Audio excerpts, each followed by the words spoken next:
was a very intense, active, busy, hardworking life. My father was a good farmer, but and we ate really well. We grew all of our own food, but there was never much money. We made money growing fruit and we sold it beside the road. So he had 4 little slaves, which were his children. I think about it now, some of the chances we took and some of the weird things we did were quite extraordinary, and I would not ask a child to do any of those now. But we were very self-sufficient, very proud of ourselves, very, free within ourselves. We spent lots of time in the woods and at the lake, and in many ways it was kind of a utopian upbringing, except for the really tough parts. Swinging from the very top branches of the cherry trees, because my father insisted we pick every cherry and we not leave the ones even on the very, very top. And then we used to cut hay in the fields here for the cows in the winter, so we would do that in our bare feet with pitchforks and stack the loose hay up onto a big hay wagon, bring it in, and then pitchfork it up into the hay shed. And so we were in bare feet, and the hay was usually full of thistles, and the mosquitoes were thick, and we just ran fast enough to avoid all that.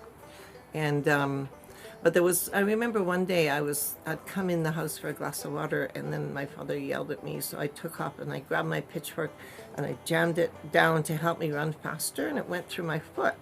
And I looked at it and I thought, oh my God, Dad will be so mad. So I pulled it out and ran as fast as I could. And did you have a wound?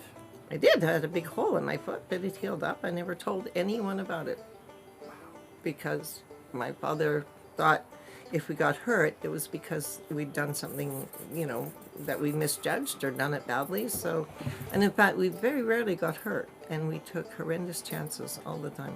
But if you get kids a way of learning to be in the world where they can take chances, they will figure it out. So, yeah.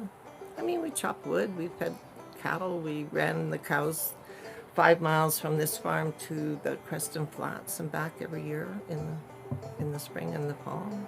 Swam them across the river.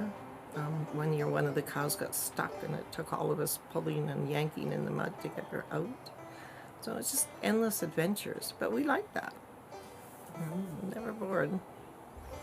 I think I was 7 or 8, and he actually said, you should learn to shoot, and went down to the basement of the old house and brought up a .22 rifle and showed me how to put bullets in it and showed me where the safety catch was, and then said, okay, there you go learn to shoot.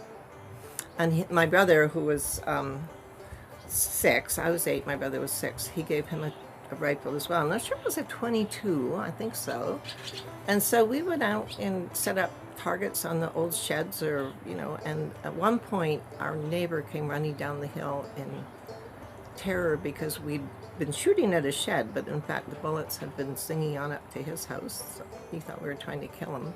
And then the other thing we did was we'd go shoot beer bottles in the lake on a Sunday afternoon, and I didn't know then, because I was 8 or 9, that when a .22 bullet hits the water, it ricochets and goes for miles. So there were a few boaters ducking the Armstrong kids on Kootenai Lake, but there wasn't enough people around to worry about such things. So I would not let anyone do that today. But I'm still pretty good with the gun. It's just something on a farm. You always have guns around, and you always just take them for granted, My father slaughtered pigs and cows and chickens and whatever, and a gun was just a tool that you had as part of farm life. So I don't romanticize them in the slightest, but they do have their uses.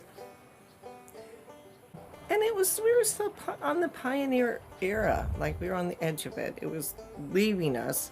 At that point in the 50s and 60s, Canadians were actually moving into cities in large numbers. But my father and mother were just really liked farming, and they liked their independence, and they liked being part of a rural society, and they were very happy here, and they were happy to be farmers and quite proud of it. So we lived a very pioneer lifestyle, which I don't think that very many people, well, that's not true. I know lots of people who lived that way, but it was usually in the bush, like northern BC or northern Alberta or somewhere like that. Yeah, I mean, my mom and dad just figured it out. Like, no one ever told them how to make any. They sometimes would have a book, but my father could fix anything. I mean, he always swore a lot while he was doing it, but he had 3 old tractors and, collection of mowing machines and other equipment and plows, and he'd adapted all the equipment from horse-drawn equipment, so it never quite worked, but he could always make it work. That's one reason I looked up to him so much. He could make anything, do anything, and I always thought that was amazing. I think if he'd gone to school, or if he'd become a professional something, he would have been an engineer or an inventor.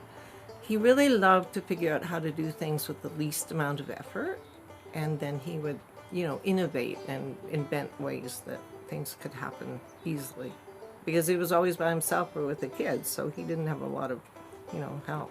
He had to figure things out.